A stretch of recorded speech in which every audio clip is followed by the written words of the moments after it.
ተመልካቾቻችን ዳሽን ከፍታ ምዕራፍ 3 ሶስተኛ ዙር ላይ ደርሰናል። ከህዝብ ቁጥር ጋር መጨመር ጋር ተያይዞ ከእለት ወደ እለት የሚወገዱ ቆሻሻዎች እጅግ በጣም እየጨመሩ የመጡ ነው ያሉበት ሁኔታ ነው ያለው። የከስተመር አኩዚሽን ቻናላችሁ ምን ይመስላል? እኛ ኢምፖርት የምናደርገው ኢንጂን ብቻ ነው። ሌላው እዚህ ነው የምናመርተው። በየትኛው ኪሎዋት ወይም ፓወር ለየትኛው ደንበኛ ሚት በሚያደርግ መንገድ ነው የሚለው አልተገለጸም። አልፋልፋ የተሰኘ አረንጓዴ መኖ ተክል አለ። እዚህ ተክል ላይ ዴሪቬት የተደረገ ኦርጋኒክ የሆነ የመጀመሪያውን ፕሪሚክስን የሰራ ነው ማለት ነው። ሽያጫችሁ ምን ያክል ነው? ትርፋችሁ ምን ያክል ነው? ደን ይጨፈጨፋል። ያንን የሚቀንስ ስራ እየሰራን ነው። አፍተር ሴልስን 5 ዞንስ ብለሃል። እነዚህ ቁጥሮች ከየት ነው የመጡት? ጀስቲፋይ እንድታደርግልኝ ነው።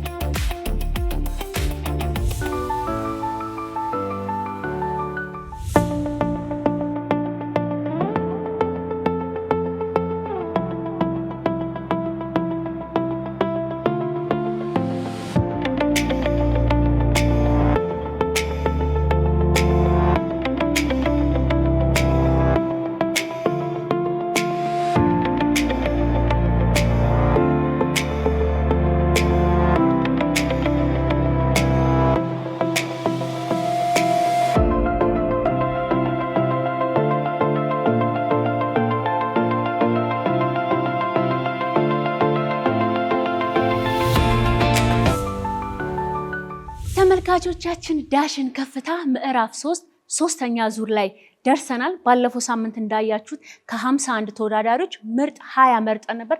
ዛሬ ደግሞ ምርጦቹን 20 ይዘን ወደ ምርጥ 10 እንሻገራለን። እነማ ይገባሉ የሚለውን በፕሮግራማችን የምናይ ይሆናል። ከፕሮግራማችን ጋር መልካም ቆይታ። እንዴት ናችሁ? በድጋሚ ተገናኝተናል። እንዴት ነበር ዝግጅት ለሶስተኛ ዙር? አሪፍ ነበረ? አይ ከባለፈው ፊታችሁ ፈካ ብሏል። በደንብ ተዘጋጃችሁ? እንግዲህ በድጋሚ ስለተገናኘን ደስ ብሎኛል። ማን ነው መጀመሪያ ሄደው? እሱን ይዤ እሄዳለሁ። መልካም ምኞት ተመኙና ሸኙት።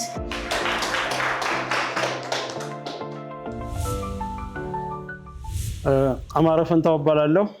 የአዩ ዘላቂ ኃይል ስራዎች ድርጅት መስራች ነኝ፣ ተባባሪ መስራች። በድጋሜ ስለተገናኘን በጣም ደስ ብሎኛል። እንኳን ደህና መጣችሁ። አሁንም የሚቀርበው በሶስተኛው ዙር ላይ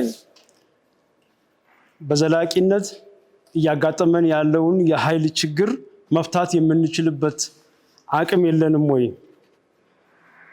ይህንን የሚሰራ ኃይል በዚህ ዘመን ልንፈጥር ይገባል እና እስከመቼ ድረስ አካባቢያችንን፣ ዓለማችንን፣ ጤናችንን እየጎዳን የዕለት ምግባችንን የምናበስልበት አስተማማኝነት የሌለው ኃይል ይዘን እንዘልቃለን? በዚህም ይሄንን ችግር በዘላቂነት ለመፍታት የተለያዩ ስራዎች እየተሰሩ ቢሆንም ሁሉም የበኩሉን አስተዋጽኦ ማድረግ አለበት። አዩ ዘላቂ ኃይል ስራዎች ድርጅት የበኩሉን አስተዋጽኦ ለማድረግ እዚህ ፒች ላይ ቀርቧል። በዋነኛነት ችግሩን እንፈታለን ብለን ያሰብነው እየሰራንም ያለንበት ነገር ከግብርና ተረፈ ምርቶች እየበሰበሱ አካባቢን የሚበክሉትን ወደ ኃይል መለወጥ ነው። ይሄ በብሪኬት ቻርኮል ፋብሪኬት ማድረግ እና በዚህ እስካሁን ድረስ ብዙ በአመት ባለን ካፓሲቲ ዲፎረስቴሽን ዋናኛው ችግር እንግዲህ እንደ ፕሮብለም እየተጠቀሰ ያለው በአመት ከፍተኛ የሆነ ቁጥር እንደምታዩት ደን ይጨፈጨፋል። ያንን የሚቀንስ ስራ እየሰራን ነው። በአመት በእኛ አቅም እንኳን በሄክታር እስከ 2 ሄክታር በ500 ኪሎ ግራም በቀን በማምረት ሴቭ እያደረግን እንገኛለን። ይሄንን ሶርስ ለማግኘት ደግሞ ሰስቴነብል የሆነ ዌስት ማቴሪያል እንጠቀማለን። የምናመርተው ቻርኮል ረጅም ሰዓት የሚነድ ነው፣ ለጤና ተስማሚ ነው፣ ካርበን ኢሚሽን ዜሮ ነው፣ ኮንሲስተንት የሆነ ፐርፎርማንስ ያለው ሶሉሽን ነውና እንደምታዩት ኢምፓክታችን በአጠቃላይ በዚህ ባለኝ ካፓሲቲ 1283 ቶን ፐር ይር ካርበን ኢሚሽን በመቀነስ ኮንትሪቢዩት እያደረግን እንገኛለን። ፕሮሰሳችን ብሪኬት ቻርኮሉ የምናመርትበት ቴክኒካል ፕሮሲጀሩ መጀመሪያ ላይ ዌስት ማቴሪያሉን ማቃጠል ነው። በዲካርቦናይዝድ አድርገን በኦክሲጅን እጥረት ኦክሲጅን አጠር በሆነ ሁኔታ ውስጥ የተረፈ ምርቱን በተለይ እኛ የምንጠቀመው የቡና ገለባ ነው። እዛ አካባቢ በጣም ከፍተኛ ቡና ገለባ ስላለ እሱን እናቃጥላለን። ያቃጠልነውን አየር ከሰጠነው በኋላ ቀዝቅዘን እንፈጨዋለን። የሚፈጭበት የራሳችን ማሽን አለ፣ ሃመር ሚል ይባላል። ያ ከተፈጨ በኋላ ደግሞ ሚክስ የምናደርግበት ሚክሰር አለን። ይሄም ቴክኒካሊ ብዙ በአንድ ጊዜ መስራት የሚችል ነው። በጣም እንዲጣበቅ የሚያደርግ ምንም አይነት ማጣበቂያ ሳንጠቀም ይሄንን እናቦከዋለን። ያንን ወደ ሞልዲንግ ማሽን አለን።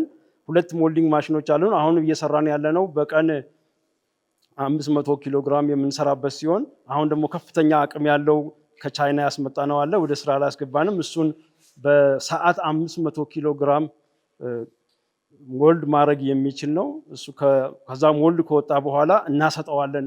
የምናሰጣው በሁለት አይነት ነው። ፀሐይ ላይ ልናሰጣ እንችላለን። በንፋስ በቤት ውስጥም በመጋዘናችን ውስጥም ራሱን ማድረቂያ ያለው እና ከደረቀ በኋላ በዚህ መልኩ ጥቅም ይሰጣል።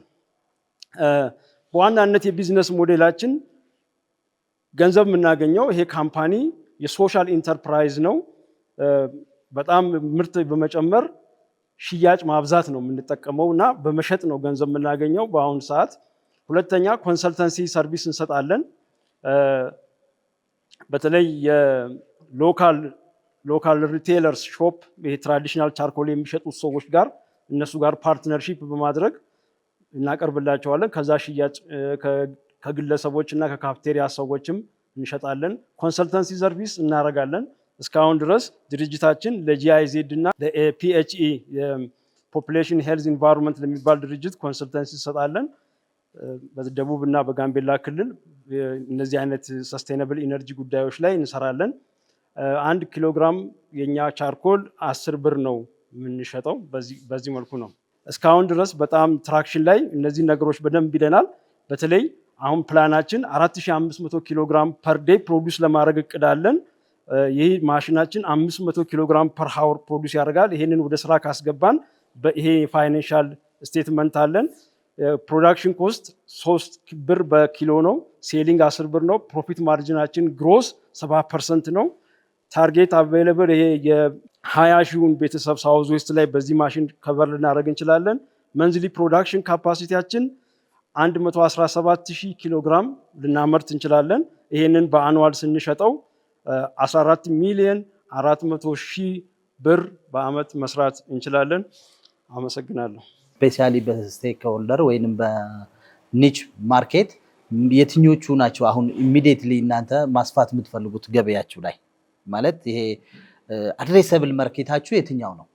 አሁን ቻርኮል ኖርማል ትራዲሽናል ቻርኮሉ ገልጸዋል፣ እንደ ኮምፒቲሽን ነው ከነሱ ጋር አንገናኝም ነው የምትለው። ግን ዳትስ በቃ ገበያው ይዞታል። በቃ ብዙ ሚሊዮን 20 ሚሊዮን በለው 40 ሚሊዮን ይጠቀማል እሱን። ከሱ ወደ እናንተ በምን አይነት መንገድ ነው ልታመጡት ያሰባችሁት? እናንተ ሚንሱን አልነገርከንም። አሁን ገበያው ቁጥሩ ምናምኑ ይሄ የስኬላቢሊቲ ሶሉሽናችሁ ላይ በደንብ እሱ ላይ እንድትለን እንፈልጋለን። ሁለተኛ ክሪቲካል ሮላችሁ የቲም እንደ ካምፓኒም በለው የኤክስኪዩሽን ካፓቢሊቲያችሁ ክሊርሊ መጨመር ያስፈልጋል፣ ወይም እንዴት ነው ልትሰሩ ያሰባችሁት የሚለውን በደንብ ታብራራልናለህ። የመጨረሻው ጥያቄ ምንድን ነው የምትፈልጉት? እናንተ አሁን ምንድን ነው የምትፈልጉት? ይህን ፒች ስታደርጉ ኤግዛክትሊ ምንድን ነው የምትፈልጉት የሚለውን ታብራራልኝ እፈልጋለሁ። አመሰግናለሁ። የከስተመር አኩዚሽን ቻናላችሁ ምን ይመስላል? ታርጌት ያደረጋችሁት ከኢትዮጵያ ሕዝብ ውስጥ አርባን ውስጥ የሚኖሩ ወደ 20 ሚሊዮን ፖፑሌሽን አለ።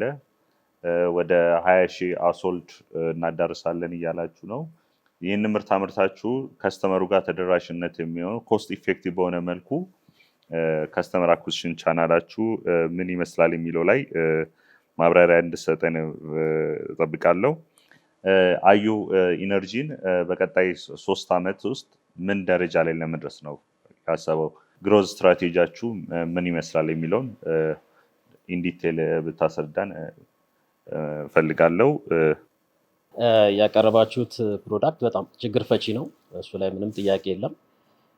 ግን ቅድም እንደተነሳው ከዚህ በፊት የሸጣችሁት ምን ይመስላል? ለምሳሌ የባለፈው ዓመት ትርፋችሁ ሽያጫችሁ ምን ያክል ነው? ትርፋችሁ ምን ያክል ነው? አንደኛ። ሁለተኛ ደግሞ የሚቀጥለው ዓመት እቅዳችሁ ምን ይመስላል? ቻሌንጅስ የሆነባችሁ ነገር ምንድን ነው የሚለውን ብታስረዳ። የኔ ጥያቄዎች 3 ነገሮች ላይ ያተኩራሉ። አንደኛው ሮ ማቴሪያል ላይ፣ ሁለተኛው ዲዩሬሽናችሁ ላይ፣ ሶስተኛው ደግሞ ፕሮዳክሽን ካፓሲቲ ላይ። ሮ ማቴሪያል ላይ እጠቀማለሁ ብለህ ያሰብከው ኮፊ ሀስክን ብቻ ነው። አንደኛ ኮፊ ሀስክ እናንተ አካባቢ አንተ በምፈልገው ካፓሲቲ፣ ምክንያቱም አሁን ይሄ ነገር ሙሉ ሀገሪቱ የሚጠቀመው የከሰል ኮንሰምፕሽን በጣም ትልቅ ነው፣ ዲማንድ አለው። ስለዚህ ላይክ ኢቭን ኮፊ ሀስክ በጣም ሪላያብል የሆነ ሶርስ ነው የሚለው ጥያቄ ስላለብኝ ነው። ወይም ደግሞ ሌላ ደግሞ አግሪካልቸራል ዌስቶችን ከኮፊ ሀስክ በተጨማሪ መጠቀም ትችላለህ ወይ ቱ ኢንሹር ዘ ሰስተናቢሊቲ ኦፍ ዩር ፕሮዳክሽን። ሁለተኛው ጥያቄ ከዲዩሬሽን ጋር በተያያዘ ነው። ለምሳሌ ብዙ ጊዜ ሰው ከሰልን የሚጠቀመው ወይ ቡና ለማፍላት ነው ወይ ምግብ ኩክ ለማድረግ ነው። 100 ኪሎ ግራም ፐር ሃወር ነው ማመርተው ብለሃል። ከዛ ውስጥ ደግሞ ዴይሊ 4500 ኪሎ ግራም ፐር ዴይ ነው ማመርተው ብለሃል። ማለትም 9 ሃወር ነው የምታመርተው። ለምን 9 ሃወር ተመረጠ? በተለይ አሁን ዲማንድ በደንብ ሶርስ ካለ ላይክ በሁለት ሺፍት ማድረግ ይቻላል። አንድ ሺፍት ደግሞ ሞስት ኦፍ ዘ ታይም ስታንዳርዱ የተለመደው 8 ሃወር ነው። ኢዝ ዜር ኤኒ ጀስቲፊኬሽን ዋይ 9 ሃወር? እሱንም በደንብ እንድታብራራልኝ ነው። 4500 ያደረግነው በ8 ሰዓት ሆኖ አሁን ያለን 500 ካፓሲቲ በቀን የሚሰራልን አለ። እሱን ጨምረን ነው አዲስ ያስገባነው ማሽን 4000ን ይሰራል በ8 ሰዓት። የነባሩ ላይ ሁለቱን አድ ስናደርግ 4500 ስለሚመጣ እንደዛ አድርገን ነው። ዱሬሽን በተመለከተ የኛ ከትራዲሽናል ውድ ቻርኮል ረጅም ሰዓት ይነዳል። የራይዝ ሀስክም እንጠቀማለን፣ የጫት ገረባም እንጠቀማለን። ግን ፕሪዶሚናንት የሆነው በጣም አቬይለብል እና ሪች ቺፕ ፕራይስ ለኛ በነፃ የምናገኘው አሁን በአሁን ሰዓት የኮፊ ነው። አስተማማኝ ነው። የምንፈልገው ነገር እና አሁን ያስቀመጥኩትን ነገር ነው ፒች አድርገን ከ3 እስከ 5 ሚሊዮን ብር ብናገኝ በደንብ እንሄድበታለን። ሁማን ሪሶርሳችን ኦርጋናይዜሽናችንን በዚሁ ልክ ነው የምናሰፋው።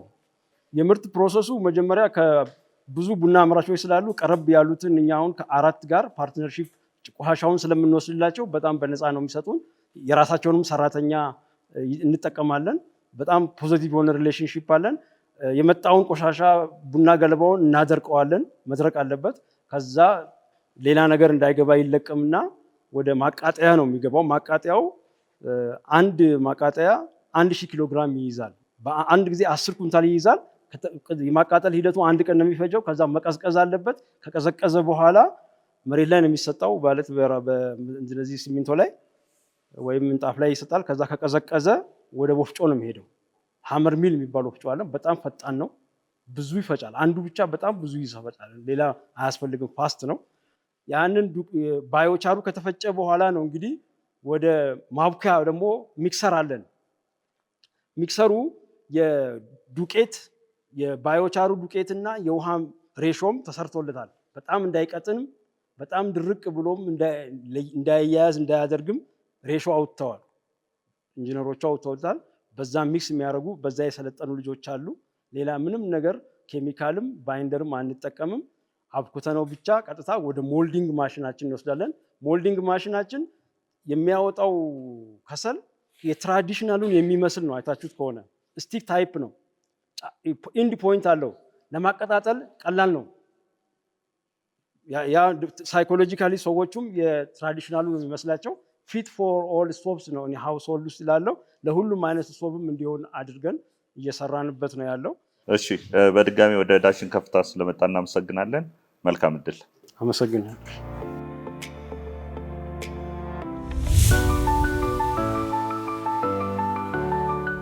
እንግዲህ ተመልካቾቼ የዳሽን ከፍታ ምዕራፍ 3 ሶስተኛው ዙር ውድድር ላይ እንገኛለን። አሁን ደግሞ ሌላ ተወዳዳሪ ይዤ ልወጣ ነው። አብረን እንግባ።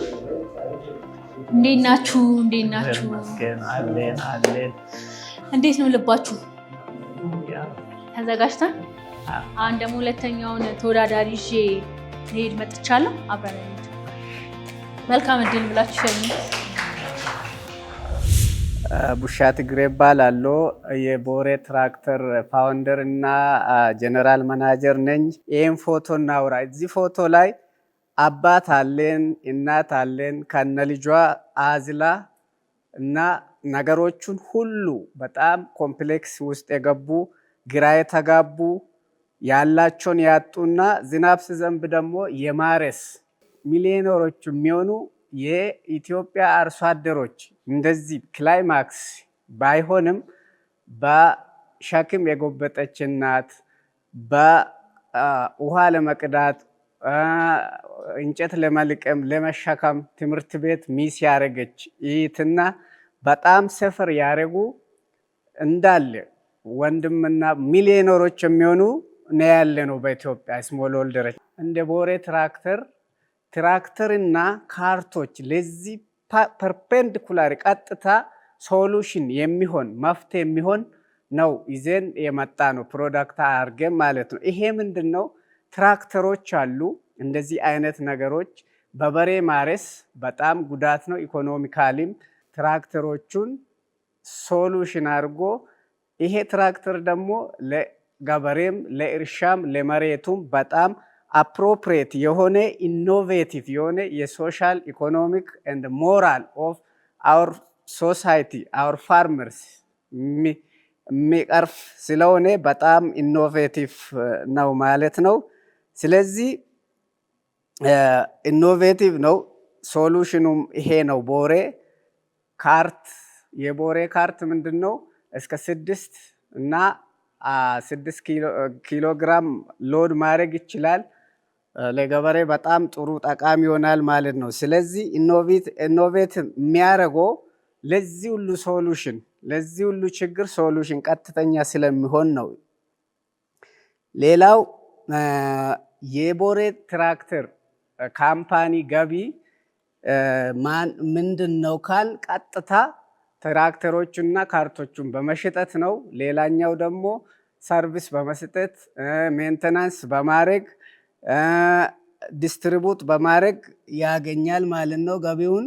ማርኬት ኦፖርቹኒቲ ከስተመር ሰግሜንቶቹ ስሞል ሆልደር የምንለው በጣም ከ4 ሄክታር በታች ያላቸው፣ ሚዲየም ሆልደር ከ15 ሄክታር በታች ያላቸው እንዲሁም የከተማና ከተማ አካባቢ ከተማ ዙሪያ ያሉ ገበሬዎች ሃውስሆልዶችን ያገኛል። ስለዚህ ስሞል ሆልደር የምንለው ጥቃቅን እርሻ መሬት ያላቸው በኢትዮጵያ ወደ 17 ሚሊዮን ይሆናሉ። ከስተመር ኦፖርቹኒቲ ማለት ነው።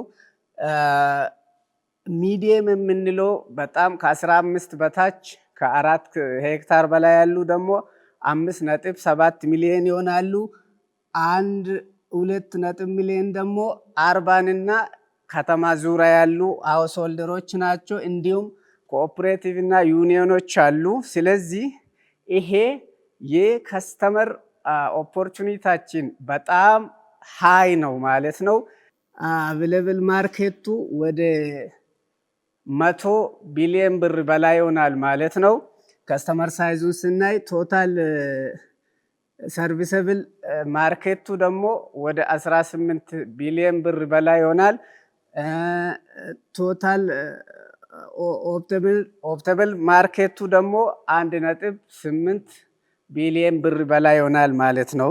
ይሄ እንግዲህ ቦሬ ትራክተሮች ኮምፒታንቶች አሉ፣ የሚወዳደሩ አሉ። አንደኛ ቅድም የሰማ ነው በእጅና በበሬ የምታረሰው ነው። በጣም ኤፊሽንሲ የለውም፣ ባክዋርድ ነው፣ ሪሌቲቭሊ ኮስቲም ነው። ሌላኛው ደግሞ ትልቅ ትራክተር ነው፣ እሱም እንደዛው ነው። ስለዚህ ቦሬ ትራክተር በጣም ኮምፒታቲቭ ነው ማለት ነው። ከስተመሮቹም በተለያየ ነገር ሚት ያደርጋል። ቦሬ ትራክተር ይሄን ኢምፕሊመንት ያደርግ የተለያየ ቲሞች አሉት። ቦሬ ትራክተር ፋይናንሻል ፕሮጀክሽኑ ደግሞ የ5 ዓመት ይሄን ነው የሚመስለው። ፈንዲንግ ሪኳርሜንቱ 25 እስከ 30 ሚሊዮን ነው የሚፈልገው። ቴንክ ዩ። ሜንሊ እናንተ ኮምፒት እናደርጋለን ብላችሁ ከሌሎች ኮምፒውተሮቻችሁ እያያችሁ ያላችሁት አንደኛ በፕራይስ ነው፣ ሁለተኛ አገር ውስጥ እዚሁ በቀላሉ ሜንቴን ልናደርግ እንችላለን የሚለው ላይ ነው። ግን ከቻይና የሚገቡት ኢምፖርት የሚደረጉ በቀላሉ ይህንን የእናንተን ምርት በማየት ኮፒ ተደርጎ በገበያ ውስጥ ቢያስገቡባችሁ ኮምፒት የማድረግ ካፓሲቲያችሁ ምን ያለው የሚለው ላይ በቀጣይ ዓመታት እንግዲህ ወደ ገበያ ስትገቡ አንዴ ፕሮቶታይፕ ወጥቶ ገበያ ውስጥ ከገባ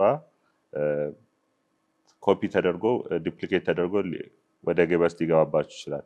ስለዚህ እነሱን ዲፌንሲብል የምታደርጉበት ስትራቴጂያችሁ ምንድን ነው የሚለውን እሱን ብትነግረን ደስ ይለኛል። የእናንተ ትራክተር ይለያል? የሚለይ ከሆነ ምንድን ነው የተለየ ያለው የሚለው ነው። ሌላው ያው ሽያጭ እንዳልጀመራችሁ ገና ፕሮቶታይፕ እንደሰራችሁ ነው የገለጽክልን። ግን ቅድምም ስላላብራራኸው ምንድን ነው እንዴት ነው ለእናንተ ለደንበኞች ለመድረስ ያሰባችሁት ወይም ማርኬቲንግ ስትራቴጂያችሁ ምን ይመስላል?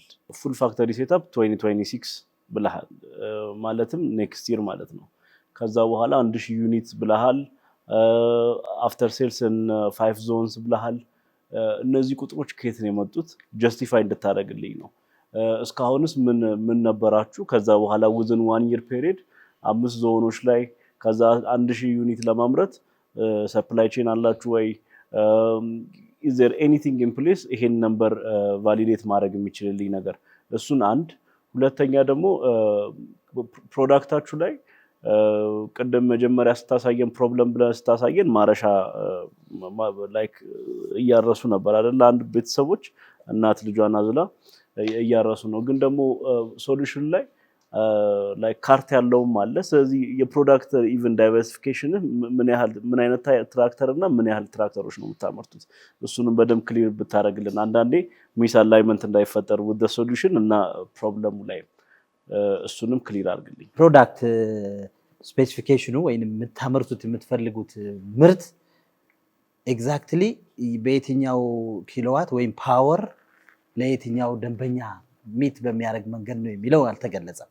ማለት ፕሮብለም ዲፋይን ስታደርገው በቃ የሆነ የሚያሳዝን ታሪክ እንጂ እሱን ለመፍታት የሄዳችሁበት መንገድ ኤግዛክትሊ ለገበሬው ተደራሽ በሚያደርግ መንገድ ይሄን ይፈታል፣ በሬውን ያቆማል፣ በሬውን ያደልባል፣ በዚህኛ ይወስዳል በሚል መንገድ ፒች ብታረገው። ምክንያቱም ችግሩን አድሬስ አላረከውም እስከመጨረሻው። አንዱ እሱ ነው። ሁለተኛ እንዴት ነው የምታመርቱት? ፕሮዳክሽን ፕሮሰሳችሁ፣ የቲም ኮምቢኔሽናችሁ፣ ማቴሪያላችሁ፣ ሰፕላይ ቼናችሁ ትራክተሩን ለማምረት የምትጠቀሙባቸው ሮ ማቴሪያሎች በዚህ ያሉት ከሀገር ውስጥም ከውጭ ሀገርም የሚገዙት ቻሌንጅ የሚያደርጓችሁ ምንድን ናቸው?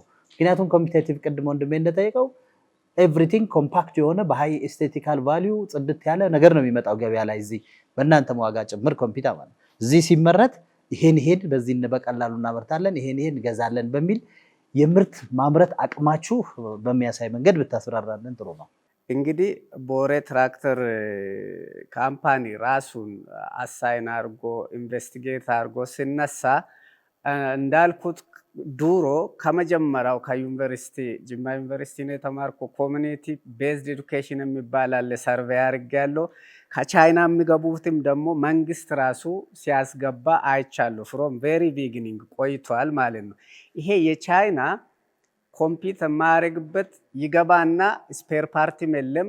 አንደኛ ደግሞ የገበሬውን ራሱ ሴንተር ያደረገ አይደለም፣ ኢንዲጂነስም አይደለም። ገበሬው ራሱ ትሬስት አያደርግም። የኛ እነሱን አሁን ሚቲጌሽን ክራይሲስ ሚቲጌሽን ሰርተናል። ይሄ ክራይሲስ ነው፣ ኮምፒታንት ነው፣ ሜቢ ሊገጥመን ይችላል ብለን ፎርካስት ያደረግነው ነው።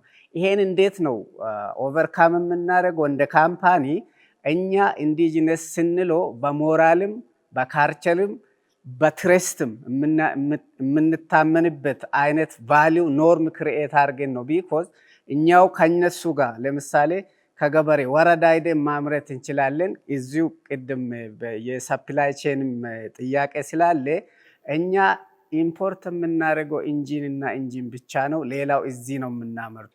የእኛን ትራክተር ዲፍረንስ የሚያደርገው የእኛ ትራክተር አንደኛ በጣም ስኬሌብል ስሞል ነው። ከስሞል እስከ ሚዲየም ነው። 3 አይነት ትራክተር ነው ያለ ነው። ለከተማና ለፍላት የሚሆኑ ጥቃቅን ከ4 ሆርስ ፓወር እስከ 11 ሆርስ ፓወር ያለ ነው። እንዲሁም ሳይዚንጉም ለማየት ማለት ነው። የማምረት አቅማችን ዲኤም ሜታል በጣም የማምረት ወደ 15 የሆስፒታልና የሆስፒታል ነክ ፕሮዳክቶች የምሰራ ጋር ፓርትነርሺፕ ተፈራርመናል። ይሄ ማይልስቶናችንም ፋይናንስ ካገኘን ፕሮዳክት ላይን እና ፕላንት ስታርታፕ ከጀመርነው ለጎረቤትም ኤክስፖርት እናደርጋለን። ካምፓኒ እስከሆነ ድረስ ማቀድ አለብን። አንድ ትራክተር በምን ያክል ጊዜ ታመርታለህ? ሌዝ ማሽን፣ ሲኤንሲ ማሽን በሌለንበት ታይም በተለያየ ጊዜ ስለሆነ አንድ ትራክተር ለምሳሌ ፓይለት ፕሮዳክት ሳመርቶ 2 ሳምንት 3 ሳምንት ወስዶብኛል። ቢኮዝ በተለያየ ቦታ ነው የሚሄደው። ይሄንን አሁን ሌዝ ማሽን እና ሲኤንሲ ማሽን ነው የምንፈልገው። እሱን ካገኘ ነው በከስተመሩ ኒድ ማለት ነው። በከስተመሩ የሚፈልገው በቀን 2 ትራክተር ማምረት እንችላለን። ስኬል አፕ ካረግን ደግሞ እንደ ስቴፓችን ነው እንደ ማሽናችን እና የሰው ኃይል ሃይር የምናደርገው ቤዝድ ሆነ እንደዛ ነው። በአመት እስከ 1000 እያልን እንነዳለን። ፓወርድ ሰልፍ ፓወርድ ካልሆነ ትራክተሩ ጋይድድ የሚደረግ በአህያ በፈረስ የሚጎተት ከሆነ ዋይ ዩ ዩዝ ኢንጂን በራሱ ሰልፍ ድራይቭ አለ። አሁን እዚህ ጋር 3 አይነት የእርሻ መሬት አለን ብያለሁ።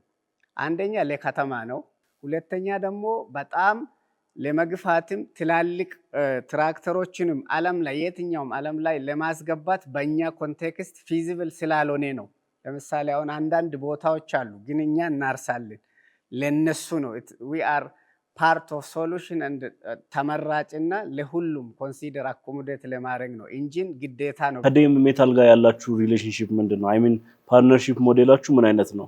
ሶርሲንግ እና ላይሰንስ ሰጣችሁት ሶርስ አድርጎ ራሱ ሁሉንም ለመስሪያ ወይም ደግሞ አሴምብል አድርጎ በፕራይስ ፖይንት ነው ለእናንተ የሚሰጧችሁ ወይስ ራሳችሁ ሶርስ አድርጋችሁ ሁሉን ነገር ለዴም ሰጣችሁ ከዛ በኋላ ሰርቪስ ፊ ነው የምትከፍሉት? የቱም ሞዴል ነው የምትከተሉት? አብሬን ለመስራት ነው። ለምሳሌ እሱ ወርክሾፕ አለ፣ ወርክሾፕ ሼር እናደርጋለን። የኛ አሁን የምንቀጥረውም ገና የፕሮዳክሽን ስኪላቸው ሌስ ነው። የነሱ ደግሞ ስለቆዩበት ሰራተኛ አለ፣ ሼር እናደርጋለን። ማሽኖች አሉ፣ የተወሰኑ ማሽኖች በጣም ሄቪ ያልሆኑ ማሽኖች አሉ፣ ሼር እናደርጋለን። እንዲሁም የፓቴንት እና የዲዛይን የቦሬ ትራክተር ሆኖ የማምረት ብቻ ኦንሊ ፕሮዳክሽን ሆኖ ሼር ደግሞ 60-40 አግሪሜንት ፉል አግሪሜንት አታች አርገናል። የትራክተር ዋጋ ስንት ነው መሸጫው ነው? የትራክተር ዋጋ ይለያያል እንደ ስኬሉ። ለምሳሌ 7 ሆርስ ፓወር ከሆነ 90,000 ነው የሚሆነው የፑሽንጉ። የፑሊንጉ ደግሞ 85,000 ይሆናል፣ ይቀንሳል ማለት ነው። እሺ፣ ወደ ዳሽን ከፍታ በድጋሚ ስለመጣ እናመሰግናለን። መልካም እድል።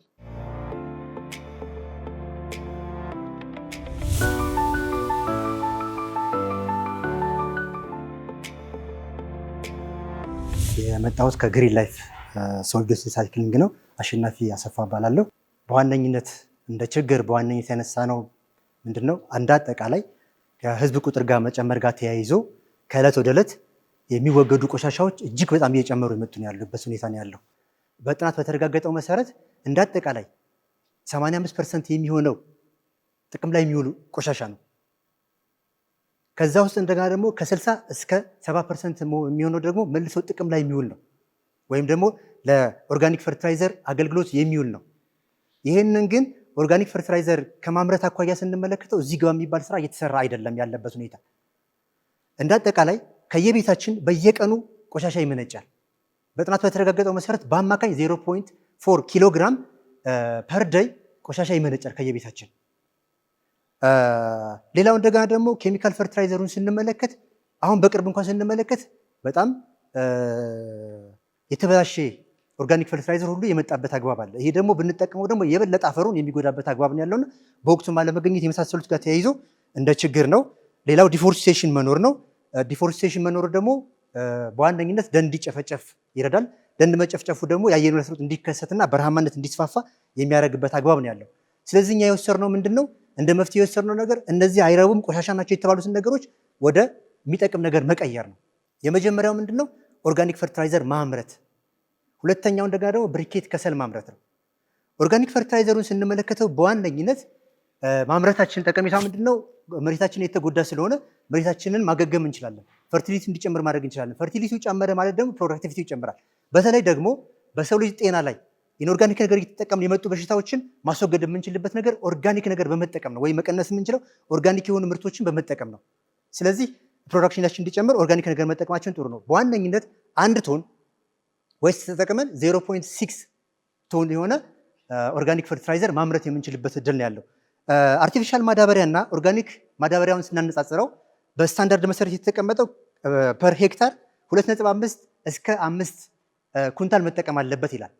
2.5 ማለት 1.5ቱ ዩሪያ ነው፣ 1 ኩንታሉ ዳፕ ነው። ስለዚህ መሬቱ ጥሩ ነው ከተባለ 2.5 መጠቀም አለበት በዚህ ሬሾ። መሬቱ የተጎዳ ከሆነ ደግሞ ሬሾ በዚህ ልክ እየጨመረ እስከ 5 አካባቢ መጠቀም አለበት። በዚህ አንጻር ስንመለከተው ፐር ሄክታር ለምሳሌ ወደ 57000 ያወጣል። ለምን? መንግስት ድጎማ አድርጎበት ወደ 7800 አካባቢ ብር ይመጣል። ሲሸጥ ግን ገበያ ላይ ወደ 11400 ብር አካባቢ ነው። ስለዚህ በዚህ አንጻር የተጎዳ መሬት ከሆነ አሁን እኛ አካባቢ ለምሳሌ በጣም ኮርቼ የሚባል ወይም ደግሞ ጥቁር አፈር አካባቢ በዛበት አካባቢ ላይ ወደ 57000 ብር አካባቢ ያወጣሉ። ኦርጋኒክ ፈርቲላይዘር ቢጠቀሙ ግን ወደ ፐር ሄክታር 60 ኩንታል አካባቢ ይወስዳል። 60 ኩንታል ስለሚጠቀሙ ወደ 42000 አካባቢ ዝቅ ይላል። በዋነኝነት እነዚህ ጋር 2 ፖይንቱ ላይ የምትይዙልኝ ነገር ምንድነው? አርቲፊሻል ማዳበሪያ ሁልጊዜ ስንጠቀም በየአመቱ ይጠበቅብናል፣ አፈሩ ይጠብቃል። አርቲፊሻል ማዳበሪያ ካልተጠቀምን ምርቱ ይቀንሳል። ኦርጋኒክ ፈርቲላይዘር ግን ከተጠቀምን ግን ቢያንስ ለ2 ወይም ለ3 እና ለ4 ዓመት ተከታታይ ከተጠቀምን ከዛ በኋላ ፈርቲሊቲው ስለሚጨምር ማዳበሪያ የመጠቀም እድላችን ዝቅተኛ ነው ማለት ነው። ስለዚህ በኮስቱም አኳያ አዋጪ የሆነበት አግባብ ነው ያለው። ብሪኬት ላይ ስንመለከት ኦልሬዲ ሙሉ በሙሉ ወደ ፕሮዳክት ገብተን ሽያጭ አልጀመርንም ብሪኬት ላይ። ነገር ግን እንዳሰብሽን ካስቀመጥነው አኳያ በ280 ቀን ብንሰራ በቀን 5 ኩንታል ብናመርት በሚለው አግባብ መሰረት የምንቀንሰው የካርቦን መጠን ወደ 856 አካባቢ ድረስ የምንቀንስበት አግባብ እንዳለ ያመላክታል። ቢዝነስ ሞዴላችንን ስንመለከት ሽያጭ ስንፈጽም ሽያጭ ዋጋ የምናወጣበት አግባብ ይኖራል። ዋጋ የምናወጣበት ነገር ማንኛውም ጥሬ ዕቃ ላይ ያወጣናቸውን ነገሮች በሙሉ እንከታለን። ሌላው እንደገና ደግሞ ኮምፒውተራችንን እንመለከታለን። እነሱ በስንት ነው የሚሸጡት? ምክንያቱም ኦቨርም አንደርም ከሆነ ጥሩ ስለማይሆን ብዙ ርቀቱ ባራቀበት አግባብ መሸጥ ስላለበት የእነሱ ኮስት ምንድን ነው የሚለው ነገር ማወቅ አለበት። ሌላው እንደገና ደግሞ ማርካፕ ትርፋችን ቢያንስ ከ15 እስከ 30% መሆን አለበት። ከዚህ በላይ መሆን የለበትም። ስለዚህ እንዳጠቃላይ አሁን ኦርጋኒክ ፈርቲላይዘሩን ወደ 700 ብር በኩንታል እንሸጣለን። ብሪኬቱን ወደ 1000 ብር አካባቢ ነው ያሰብነው። ሌላው እንደገና ደግሞ በጣም እያመረትን ከመጣን በሎው ኮስት ማቅረብ አለብን የሚል ነገር ነው ያለን። በዋነኝነት ግን ስፔሻላይዜሽን አሁን የምንሰራው ኳሊቲውንም ኳንቲቲውንም መጨመር ነው ያለብን። ኳንቲቲው ብቻ የሚጨምር ከሆነ ኳሊቲ ከሌለው ትርጉም የለውም። ስለዚህ ሁለቱንም ማስኬድ አለብን ነው። ቀጣይ እንደገና ደግሞ ዲፎሬስቴሽን ነው። ከዚህ ተያይዞ ምን አለ? ዌስት በጣም ብዙ አለ። ፕላስቲክ አለ፣ ሪሳይክል የሚደረጉ ፔፐር አለ፣ ወደዛም አግባብ የምንሄድበት አለ። ማርኬት ላይ ስንመለከተው በጣም ብዙ ኦፖርቹኒቲ ነው። ማርኬት ኦፖርቹኒቲያችን ያለበት ሁኔታ ስንመለከተው በካርታ ላይ እንኳን ያለችው ደቡብ ወሎ ብቻ ናት። ስለዚህ ሁሉም አርሶ አደር መሬት ፈርቲሊቲ ስለሚፈልግ ፕሮዳክቲቪቲ እንዲጨምር ስለሚፈልግ ኦርጋኒክ ማዳበሪያ መመረቱ እጅግ በጣም አስፈላጊ ነው። ኢቨን አይደለም ደቡብ ወሎ፣ ሰሜን ወሎ፣ አማራ ክልል እንደ ኢትዮጵያ አጠቃላይ አርሶ አደሩ በሙሉ ማዳበሪያ ይፈልጋል። ስለዚህ ማርኬት ኦፖርቹኒቲያችን በጣም ሰፊ ነው።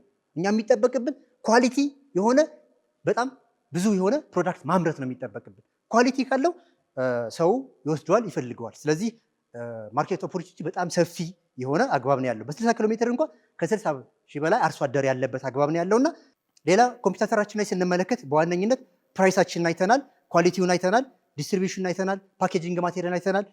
ፕራይስ ላይ ለምሳሌ ስንመለከት እኛ በ700 ብር የምንሸጠው እነሱ በ800 ብር ይሸጣል። ምክንያቱም እነሱ ትራንስፖርት ኮስት በጣም ብዙ አለባቸው፣ እኛን ይረስቱ ዳምፒንግ ኤሪያ ስለሆነ። ቻርኮል ስንመለከት እኛ በ1000 ብር የምንሸጠው እነሱ ከ1500 እስከ 2000 ብር አካባቢ የሚሸጡበት አግባብ ነው ያለው። ፓኬጂንግ ማቴሪያል እኛ የራሳችን ብራንዲንግ ሎጎ ያለው አለ። ያ ማለት ደግሞ አርሶ አደሩ ይዞ ሲሄድ በዛውም ፕሮሞሽን የሚሆንበት አግባብ አለ። ማዳበሪያን ተጠቅሞ ደግሞ ወደ ገበያ ሲመጣ ደግሞ ይሁን ነገር ይዞ ፕሮሞሽን የሚሆንበት አግባብ ነው። ሌላው ማርኬት ቻናላችን ብዙ ዌብሳይት የራሳችን አለ፣ አግሮ ዲለሮች አሉ፣ ማህበራቶች አሉ። ቲማችንን ስንመለከተው አብዛኛው ማስተርስ ዲግሪ ያለ ነው አብዛኛው። ስለዚህ በጣም የተቀናጀ ቲም ያለበት አግባብ ነው ያለው። ሁሉም የራሱ ሮል አለው።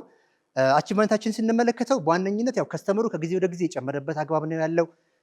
በጣም ወደ 24 አካባቢ ሰራተኞች አሉ። ፕሮዳክሽናቸው የጨመረበት አግባብ ነው ያለው። ግሮዝ ፕላናችንን ስንመለከተው እንደምታዩት በጣም ብዙ ነገሮችን ፕሬዲክት አድርገናል ለ5 ዓመት አካባቢ ያህል። ስለዚህ የራሳችንን ብር ያስቀመጥነው ዲፖዚት፣ ሁለተኛ እንደገና ደግሞ ግራንት ብናገኝ፣ ሶስተኛ እንደገና ደግሞ ባንክ ሎን ብናገኝ በአጠቃላይ ይሄን አድርገን መስራት እንፈልጋለን። ማሽኖች መግዛት እንፈልጋለን። ፕሮዳክቲቪቲ መጨመር ብዙ ነገሮችን መስራት እንፈልጋለን። በዚህ አግባብ መሰረት የኛ ሰስቴኔቢሊቲ ነው። በዚህ ጊዜ ይቋረጣል የሚባል ነገር አይደለም። ምክንያቱም ሙሉ በሙሉ አባንደንት በጣም ብዙ የሆነ ጥሬ ዕቃና ዲማንድ አለን። እንደተረዳሁት 2 ፕሮዳክት ነው የምታመርቱት፣ የተፈጥሮ ማዳበሪያ እና ከሰል ነው የምታመርቱት። ከዚህ አንጻር እንደው መቼ ነው ማምረት የጀመራችሁት? አቅማችሁ ምን ያክል ነው? ምናልባት የሽያጭ እድገታችሁንም በገልጽልን። ማዳበሪያ ነው የጀመራችሁት፣ ከሰሉን እንዳልጀመራችሁ ገልጽህልናልና እነዚህን ብጀምር በእነዚህ ጥያቄዎች። አሁን ለአንድ ፊልድ ላይ የሚጣሉ ቆሻሻዎች፣ ደረቅ ቆሻሻዎች አሉ፣ ግን እኔ የማየው ከዲማንዱ አንጻር ነው። ስለዚህ እነዚህ አሁን የምትሰራቸው ኦርጋኒክ የሆኑ ፈርቲላይዘሮች ሃይሊ ዲማንድድ አይደለ? ስለዚህ ያን ዲማንድ ወይም ደግሞ ያን ማርኬት ውስጥ ገብተህ ለመጫወት ያው ምክንያቱም ፈርቲላይዘር ሂውጅ ሴክተር አይደለ? አሁን ዳንጎቴ ራሱ በትልቅ ኢንቨስትመንት ከመንግስት ጋር ጆይንት ቬንቸር አድርጎ የሚገባበት ሴክተር ነው። ምክንያቱም ዋን ኦፍ ቢገስት ላይክ የዶላርም ሀገሪቷ የምታወጣበት ኤሪያ ስለሆነ፣ ስለዚህ ሀው ዱ ዩ ሜክ ሹር ስኬለብል አድርገህ ተደራሽነት እንዴት ትጨምራለህ የሚለውን ነገር ካለው ከቦታም ከእናንተ ከምትጠቀሙት ፕሮሰስም ኮንስትሬንት አንጻር በደንብ እንድታስረዳኝ ይፈልጋለሁ። ሴፓሬሽን አለው። ቆሻሻው በጣም ብዙ ባዮሎጂካሊ ዲግሬደብል ያልሆኑ ኮምፖነንቶች ቆሻሻዎችም አብሮ የተቀላቀሉ አሉ። ስለዚህ ከመጀመሪያው እንዴት ሴፓሬት ታርጉታላችሁ? ሴፓሬት አርጋችሁ ባዮዲግሬደብል ያልሆኑ ላይ ፕላስቲክ ምናምን በጣም ብዙ መጥፎ ነገሮች አሉ እዛ ላይ የሚቀላቀሉ። እነሱ ምንድነው የምታረጓቸው? ኤግዛክትሊ ምንድነው የምትፈልጉት? ምን ያክል ገንዘብ፣ ምን ያክል ሰፖርት፣ ምንድነው የምትፈልጉት? እና የኦፕሬሽናል ይሄ ቴክኒካል ቲማችሁም ክሪቲካል ሮል ቢለይ ጥሩ ነው። ቲሞቻችሁ ቅድም እያስቀመጥክ ያለው ለ1 ሄክታር ወደ 60 ኩንታል ላይ ያስፈልጋለሁ ለማምረት ማለት ነው። ስለዚህ የከስተመሩ ኒድ እና እናንተ የማምረት አቅማችሁን እስቲ የፕሮዳክሽን ካፓሲቲያችሁን አስተሳስረ መልሰልን። ምክንያቱም ቅድም የጠቀስከው ቁጥር በጣም አናሳ ናት ፐር ዴይ የማምረት አቅማችሁ። ስለዚህ ለ1 ሄክታር 60 ኩንታል ከፈለገ የአርሶ አደሩ ኒድን ታሳቢ አድርገ ምን ያህል ካፓሲቲ ያላችሁ ወደ ስራ ብትገቡ የሚለውን የከስተመር ተደራሽነታችሁ ምን ሊሆን ይችላል የሚለውን አያይዘው መልስልን። የጀመርነው ቢያንስ 4 ዓመት አካባቢ ሆኖናል። ነገር ግን ሙሉ በሙሉ ወደ ማዳበሪያው በደንብ ወደ መሸጥ የገባነው ምክንያቱም መጀመሪያ አካባቢ ስንጀምር አምርተን ወደ ገበያ አልገባንም። ቴስት ማድረግ ጀመር። ለምሳሌ 2018 1500 አካባቢ ካሰብነው እስካሁን 623 ኩንታል አምርተናል፣ አሁን ባለበት ሁኔታ ማለት ነው። ስለዚህ ቀጣይነት ያለው እንዲሆን ለማድረግ በዋነኝነት ምንድነው ያደረግነው? እዚህ ጋር ፕላን ያደረግነው እንደምታዩት ፕሮዳክሽን ሳይታችንን መጨመር ነው። ደሴ ላይ የነበረውን ሀይቅ አካባቢ እናደርጋለን። ሀይቅ ላይ የነበረውን አሁን ደግሞ ወደ ባህር ዳር፣ ከዛ ደግሞ እያለን ደግሞ የምንመጣበትን አግባብና ሁሉም ቦታ ላይ ተደራሽ የሚሆንበትን አግባብ መፍጠር አለብን። ተደራሽነት ስንመለከት ያው ሳይታችንን መጨመር የሚቻልበት አግባብ ነው። እዛው እየቀረም ሲመጣ ፕሮዳክሽኑ እየጨመረበት የሚመጣበት አግባብ ነው ያለው። እስካሁን እየሰራን ያለ ነው ምንድነው በቀጥታ ከመጣ በኋላ ከተዘረገፈ በኋላ ነው የሚለየው። ልጆቹ ጓንት ለብሰው ማክስ ለብሰው። ነገር ግን አሁን ምንድነው ቀጣይ ፕላን ያደረግነው የተወሰነ ጀነሬት እያደረግን ስለሆነ ኢንካም በቀጥታ ማህበረሰቡ ግንዛቤ ፈጥረን ማህበረሰቡ ራሱ የሚበሰብስ የማይበሰብስና ጎጂ ብሎ እንዲለኝ የሚበሰብሰውን እኛ ማንሳት ነው የምንፈልገው። በቀጥታ መኪና እየዞር ነው ማለት ነው። ፕሮዳክሽኑን ስንመለከት ማሽን እንጠቀማለን፣ ግድ ነው፣ ማሽን ያስፈልገናል። ለምሳሌ ወደ 5 ሚሊዮን አካባቢ የራሳችንንም እንደገና ደግሞ ግራንት ማግኝተን ፕላስ እንደገና ደግሞ ባንክ ሎን ብድር ካገኘን ወደ 5 ሚሊዮን አካባቢ ካገኘን በምንፈልገው ልክ ማሽን ይኖረናል። ሞክረነዋል። አሁን ብሪኬቱን ለምሳሌ በተወሰነ መልኩ ትንሽ ማሽን ገዝተን ነው 100 ምናምን ሺህ ገዝተን ሞክረነዋል፣ ቴስት አደረግነው። ለምሳሌ ቾፐር ያስፈልገናል። ቾፐር የሚያስፈልገን ለምሳሌ ሳር አንዱ ግብአት ነው፣ አረንጓዴ ስለሆነ ማለት ነው። ሳሩን በቀጥታ ብንከተው አይበሰብስም ቶሎ። ነገር ግን ቾፕ ከተደረገን ቶሎ ዲኮምፖዝ የሚልባት አግባብና ልክ እንደዚህ አይነት ማሽኖች ያስፈልጉናል። ወደ 5 አካባቢ ማሽን ያላቸው ቾፐር፣ በርነር፣ ሚክሰር ምናምን የሚሉት እንደዚህ አጠቃላይ ወፍጮ ምናምን ጨምሮ ሞልድን ጨምሮ የያዘበት አግባብ እንዳለ ለማመላከት ያህል ነው። የከሰል ምርታችሁ አይ ዶንት ቲንክ ኢትስ ፊዚብል ሌላ ኢንዱስትሪያል ፕሮሰስ ነው የሚፈልገው። ምክንያቱም አንዱ ባይ ፕሮዳክት አይደለም። ማዳበሪያ ስታመርቱ ከሰል የምታመርቱ ቢሆን ኖሮ ባይ ፕሮዳክት ቢሆን ኖሮ ችግር የለውም። እሱ ራሱ የቻለ የከሰል ምርት ፕሮዳክሽን ላይን ወይም ምርት ነው የሚያስፈልጋችሁ እና እሱ ፓርት ላይ ሴግሪጌሽኑ ላይ በደንብ ብትለዩት አንደርስታንድ ብታረጉት ጥሩ ነው። እሺ ከሰል የምናመርተው እኛ አካባቢ ላይ በጣም ጫት በጣም አለ። ስለዚህ ጫት ምርት በጣም ስላለና እንደውም በጣም አካባቢውን እየረበሸ ስለሆነ ያለው እሱን የጫት ምርት ሰብስበን ነው በቀጥታ የምንጠቀመው። ማስፋፋት ላይ ስኬል አፕ ላይ ስንመለከተው ተደራሽ ለመሆን ነው እንጂ መሆን ያለበት ምንድነው በትልቁ ዘመናዊ ማሽን መትከል ነው። ትልቁ ምንድነው የተሻለ አቅም ይጠይቃል። የተሻለ አቅም ካገኘ ምንድነው የሚሆነው ዘመናዊ ማሽን ይተከልና ማስ ፕሮዳክሽን ነው የሚኖረው፣ ኳሊቲውንም ኳንቲቲውንም የጠበቀ። ስለዚህ እዛው ሆኖ ሁሉም ቦታ ላይ ማሰራጨት ይቻላል። ኳሊቲው ላይ ነው ፎከስ የምናደርገው። ኳሊቲው ከጠበቀ ደግሞ ኳንቲቲውን መጨመሩ ቀላል ስለሚሆን፣ ስለዚህ ምንድነው ኤሪያችን ሰፊ ከሆነና ተጨማሪ ቦታ የምናገኝ ከሆነ ምን ይሆናል ባለን ቦታ በትልቅ መምተር፣ ከዛ እንደገና ደግሞ ማሽኑ ባለበት ሊሆን ይችላል። ያንኑ ማሽን ግን ካፓሲቲውን ያደረገ መሆን አለበት፣ ወይም ደግሞ በየጊዜው ካፓሲቲውን እዛው ላይ አፕዴት የሚደረግበት መንገድ ካለ ማስ ፕሮዳክሽን ማምረት የሚቻልበት እድል አለ። ሳንጨርስ ግን ምን ያህል ካሬ አሁን ለምሳሌ ያለፉት 3 ወራት ወር 2018 ላይ 623 ኩንታል አካባቢ ነው ያመረትከው። ወደ አመት ብንለውጠው ወደ 2400 ኩንታል ነው ልታመርቱ የምትችሉት። ለአንድ ሄክታር እንግዲህ 60 ኩንታል ነው ይፈልጋል ያልኩት። ስለዚህ ወደ 80 ሄክታር ነው ልታመርቱ በአንድ አመት ማለት ነው። ስለዚህ ስኬሌቢሊቲ ምን ያህል ካፓሲቲ ያላችሁ የሚል ነው። ምክንያቱም ለ80 ሄክታር ብቻ ነው በአንድ አመት ውስጥ። ስለዚህ ስኬሌቢሊቲያችሁ ግሮዙ ምን ላይ ሊሆን ይችላል የሚለውን እስቲ በደንብ አስረዳን ከሄክታር አንጻር። አሁን በ2018 ካቀድነው 1500 ውስጥ ወደ 623 አካባቢ ያመረትን ብለናል። አሁን ምንድነው ከዚህ በኋላ ሞቃት ስለሚሆን አየሩ አሁን እኛ ጋር አካባቢ ቀዝቀዝ ስለሚል ማይክሮ ኦርጋኒዝሙ እንደፈለጉ አይረቡ፣ ስለማይረቡ የመበሰል ዕድሉ ይቀንሳል። ነገር ግን ሞቃት አካባቢ በሚሆንበት ሰዓት ላይ ሰዓቱ ራሱ አየሩ ሞቃት ሲል ለምሳሌ ከታህሳስ በኋላ ሞቅ ይላል። ሞቅ ሲል ፕሮዳክሽን ሬታችን በ15 ቀን ነው የሚሆነው። እኛ እንዲያውም አሁን ምንድነው ኤሙን አሁንም እያሻሽል ነው የምጠው። ኤሙ እየተሻሻለ በመጣ ቁጥር ዲኮምፖዝ የሚያደርግበት መጠኑ ከጨመረልን ምን ይሆናል 15 ቀን የነበረው ወደ 12 ቀን 10 ቀን ዝቅ እንዲል ነው የምንፈልገው። ስለዚህ እሱን እየተመራመርን ነው። አግሮኖሚስት አለን። አግሮኖሚስቱ ራሱ ይህን ስራ ይሰራል። በጣም እናመሰግናለን። ጉድ ላክ።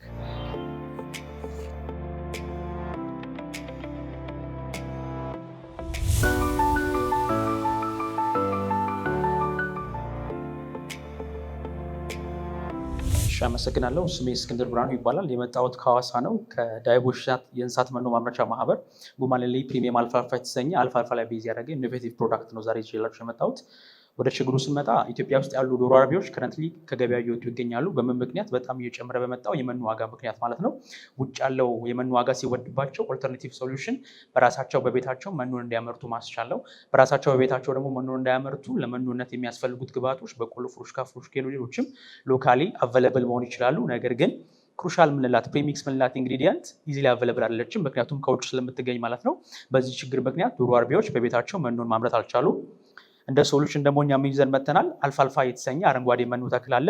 እዚህ ተክል ላይ ዴሪቬት የተደረገ ኦርጋኒክ የሆነ የመጀመሪያውን ፕሪሚክስን የሰራ ነው ማለት ነው። አልፋልፋ የምንለው የፎሬስት ተክል ነው ወይም ደግሞ የመኖ ተክል ነው። ከየትኛውም አይነት የመኖ ተክል አንጻር ሲነጻጸር በኒውትሪንት ኮምፖዚሽኑ በጣም ከፍተኛ ነው። አልፋልፋ በውስጡ ከፍተኛ የሆነ ጉድ ኳሊቲ የምንለውን ፕሮቲን ይይዛል። ይሄ ፕሮቲን ደግሞ ለእድገታቸው ለኤግ ፕሮዳክሽን እና በአጠቃላይ ለመስል ዴቨሎፕመንት ትልቅ ቤኔፊት አለው። ሚነራልስ ጋር ስንመጣ ደግሞ አልፋልፋ ውስጥ የሚጎል ታይፕ ሚነራል የለም። ለእንስሳ ቤኔፊሻል የሆነ እንደ ካልሽየም፣ ማግኒዥየም፣ ፎስፈረስ፣ ፖታሲየም የመሳሉ ሜጀር ሚነራሎችን ይይዛል።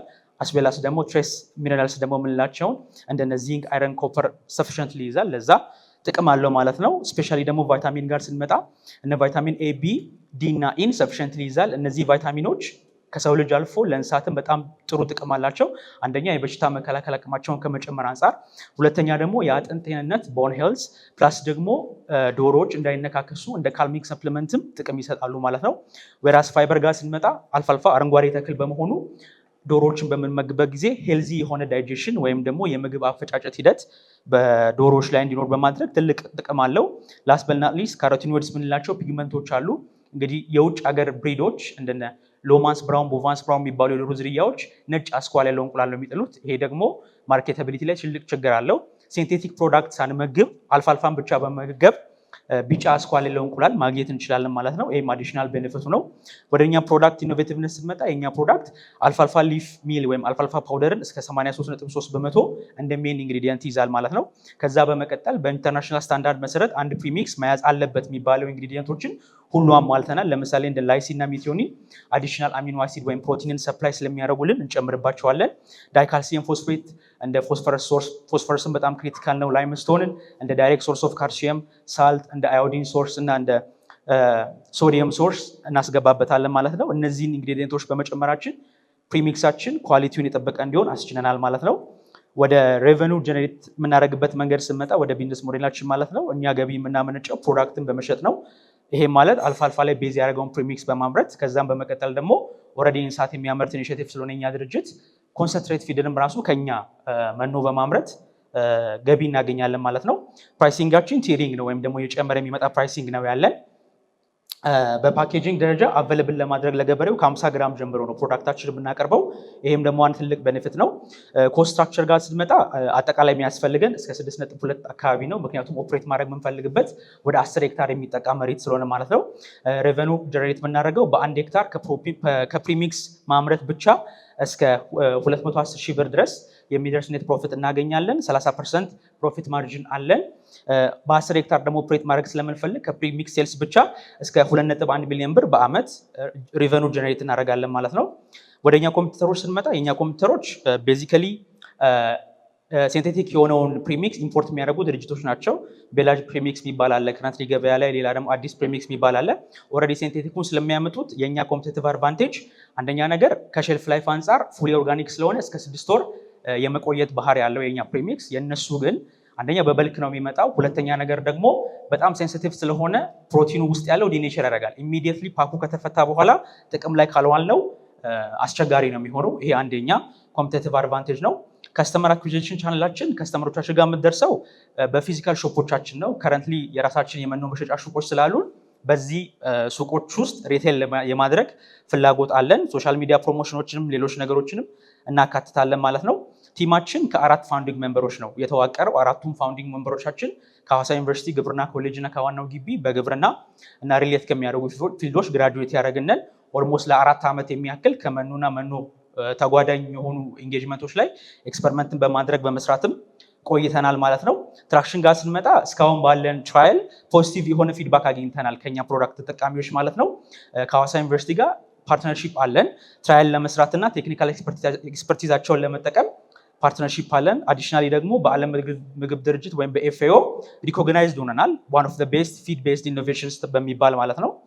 ሮድማፕ ጋር ስንመጣ የኛ ሾርት ተርም ፕላን እንግዲህ በዚህ ኔክስት ይር 2026 ውስጥ 10 ሄክታር ላይ አልፋልፋ ካልቲቬሽኖችን መጀመር ነው። እሱንም በማድረግ ደግሞ ቀደም የጠቀስኩትን ፕሮዳክት ወይም ፕሪሚክሳችንን ማምረት ነው ማለት ነው። ሎንግ ተርም ደግሞ ግባችን እስከ 100 አንዳንድ ሄክታር ካላቸው ገበሬዎች ጋር በመስራት ፕሮዳክሽናችንን ኦልሞስት 10 ፎልድ ማብዛት ፍላጎት አለን። አዲሽናሊ ደግሞ ወደ ኔሽን ዋይድ ሆነው የእንስሳት ፊድ ማርኬት ኢንሴንስ ከኛ ክልል ካለንበት ክልል ወጥተን ሌሎች ክልሎችንም ተደራሽ ማድረግ እንፈልጋለን። አመሰግናለሁ። ቴንክ ዩ። እኔ እንደ ጥያቄ የሆነብኝ የመጀመሪያውም ባለፈውም ለማንሳት ሞክሬያለሁ። the fact that we don't have ግሎባል ሰርቲፊኬሽን አለመኖሩ ወይም ደግሞ ያንን ፐርሲው አለማድረጋችሁ አሁንም ኤቪደንት የሆነ ሪዛልትን የመጣው የሚለው ነገር ኩዌሽነብል ነው የሚሆንብኝ። ስለዚህ is there any way like አሁን ከፊድባክ ሰበሰብን ከምትሉ ይልቅ like it's better በደንብ ብታስረዱን how do you verify ይሄ ፕሪሚክስ ካሉት ኤግዚስቲንግ ፕሪሚክሶች በደንብ እንደተባለው ፐርፎርም ያደርጋል ወይስ ቤንችማርክ ስናደርገው የቱ ጋር ነው የምናገኘው የሚለውን ቢመለስልኝ። ሌላኛው ነገር ላይክ የስትራቴጂ ኩዌሽን ነው መጠየቅ የምፈልገው።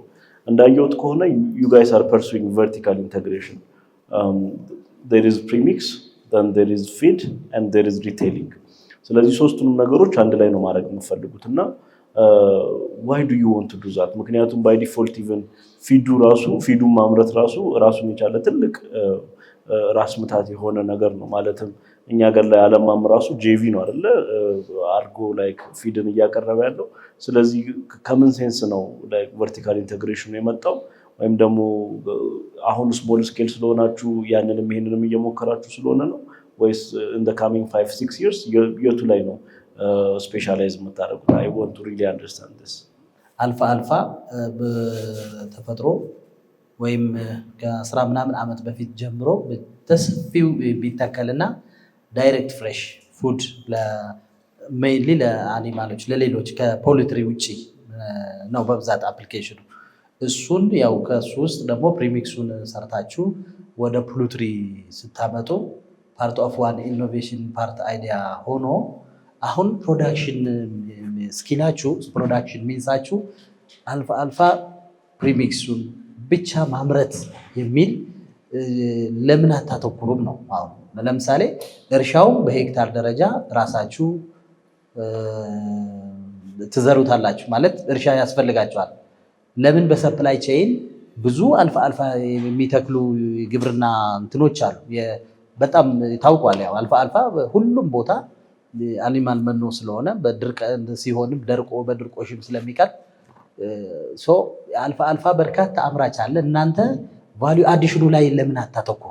እርሻውም 1 ሄክታር አለን፣ ወደ 10 ሄክታር ይኖረናል፣ 20 ሄክታር እያለን ስለ እርሻው ግብርናው ላይ የምትሰሩ ከሆነ ፕሮዳክሽኑ ላይ ማኑፋክቸሪንጉ ላይ የምትሰሩ ከሆነ ስፔሻላይዜሽኑ ይጠፋባችኋል። ሮላችሁ ክሊር አይሆንም ለማለት ነው እና ወደ ክላሪቲ አይሆንም። አንድ እሱ ነው። ሁለተኛ አሁን በዚህ ምን ያክል ሸጣችሁ በቁጥር በገንዘብ እና እነማን ናቸው ኤግዛክትሊ አሁን ስቴክሆልደሮች ወይም ኒች ማርኬታችሁ ለማን ነው የሚሸጡት? ይሄን ኤግዛክትሊ ለማን ነው የምትሸጡት? ይሄን ፕሪሚክስ እና እንዴት ነው እነሱን አሁን ኦንቦርድ እያደረጋችኋቸው ያላችሁት ወይም ኤክስፓንድ እንዴት ነው እያደረጋችሁ ያላችሁት የሚል ነው። ማርኬት ሳይዛችሁ ምን ያለው የሚለውን የትኛው ማርኬት ሳይዛችሁ ምን ያለው፣ የእናንተስ የማምረት ካፓሲቲ በቀጣይ 3 ዓመት 5 ዓመት ምን ያህል የማምረት ካፓሲቲ ይኖራችኋል፣ የትኛው ማርኬት ተደራሽነት ለማድረግ አስባችሁ የሚለውን ትንሽ ማብራሪያ ብሰጣል። ምን ያህል እየሸጣችሁ ነው የሚለውን ከምን ያህል ሱቆች አላችሁ፣ እንደገና ደግሞ እንዴት ነው ደንበኞቻችሁ ጋር ለመድረስ ያሰባችሁት የሚለውን እና ከግሮዝ ስትራቴጂ ጋር አንድ ላይ አያይዘ እነዚህም ብታይልን። ከግሎባል ሰርቲፊኬሽን አንጻር አንድ ቻሌንጅ አለ። የመጀመሪያው ነገር ቤዚክሊ ፕሪሚክስን የሚገድብ ስታንዳርድ በጊዜው ሀገራችን ውስጥ የለም። የኤፍዲኤ ወይም የኢትዮጵያ መድኃኒትና ምግብ ቁጥጥር ድርጅት እሱ ነው አውቶራይዜሽን ያለው። ኢንተርናሽናሊ ቤዝ ያደረጉ ግን ስታንዳርዶች አሉ። ለምሳሌ ጉድ ማኑፋክቸሪንግ ፕራክቲስ እሱ ሌሎች ተያያዥ እንደኛ አይነት ፕሮዳክት የሚያመርቱ ሌሎች ድርጅቶች ዓለም ላይ የሚሰሩበት ኢኒሼቲቭ ነው። ከዛ ውጭ ደግሞ የግብርና ፕሮዳክትም ስለሆነ የግብርና ሚኒስቴር ስቴክ ይኖረዋል በዚህኛው ጉዳይ ላይ። እንደ ዓለም ደግሞ የዓለም ምግብ ድርጅት ስቴክ ይኖረዋል። እኛም ፕሮዳክቱንም ስናመርት የመጀመሪያው ኢኒሺዬሽን ላይ ከሐዋሳ ዩኒቨርሲቲ ጋር ፓርትነር አድርገን አምርተን ስላወጣን በኤፍኤኦ ኦልሬዲ ሰርቲፋይድ ነው። ወደ ቨርቲካል ኢንቴግሬሽን ስመጣ የኛ ኮንሰንትሬት ፊድ የሚያመርት ድርጅት ነው ከረንትሊ አሁን ያለው። አረንጓዴ መኖ ላይም በጣም ቤዚክ ያደርጋል። ቅድም ስናገር ከጉማላሊ ፕሪሚየም አልፋልፋ የሚል አንድ ሴክሽን ነው የኛ አረንጓዴ መኖ ላይ ስፔሲፊካሊ ታርጌት የሚያደርግ። ዳይቦሽ እንስሳት መኖ ግን ራሱ ካምፓኒ ሆኖ የእንስሳት ምጥን መኖ የሚያመርት ነው። ሲዳማ ክልል ላይ አረንጓዴ መኖን በማስተዋወቅ ለምሳሌ አልፋፋን ብቻ ሳይሆን ሱፐር ኔፒር የሚባል እንግዲህ በጣም ዌል ኖውን የሆነ የፊድ ታይፕ አለ። እሱን እንደ ኢትዮጵያ ባይሆንም ግን እንደ ሲዳማ ክልል በማስተዋወቅ እኛም የመጀመሪያ ነን። አረንጓዴ መኖን አንተውም፣ ዘር ማባዛቱንም አንተውም፣ ሴክተሩ አንድ ስለሆነ ማለት ነው።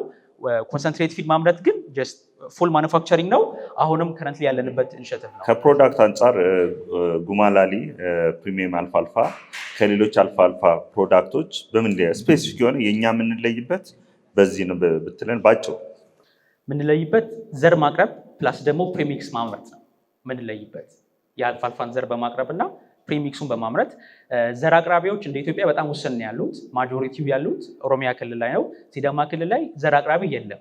ከረንትሊኛ የኤንኤስፒ የሚባል ኢትዮ ኔዘርላንድ ሲድ ፓርትነርሺፕ የሚባል ፕሮጀክት አለ። ከዛ ጋር በመተባበር ኦልሬዲ ኮንታክት ካሉን የኦሮሚያ ላይ ካሉ ሰፕላየሮች እንደ ብሮከር ሆነን ኮሚሽን ብቻ ይዘን እናገናኛለን። ስለዚህ አንድ የአልፋልፋ ሲድ ታቀርባላችሁ፣ ሁለተኛ ፕሪሚክስ ዴቨሎፕ እናደርጋለን። ስለዚህ ፕሪሚክሱ በሌሎች ኢንዱስትሪዎች እየተመረተ አይደለም ያልከን ነው? ዲስ ኢዝ ዘ ፈርስት ዋን ኢትዮጵያ አልፋልፋ ላይ ቤዝ ያደረገ ፕሪሚክስ ፕሮዳክት የመጀመሪያው ነው።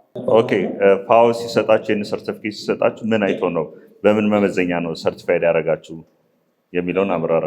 ግሬት ከሁለት ፐርስፔክቲቭ አንጻር ነው።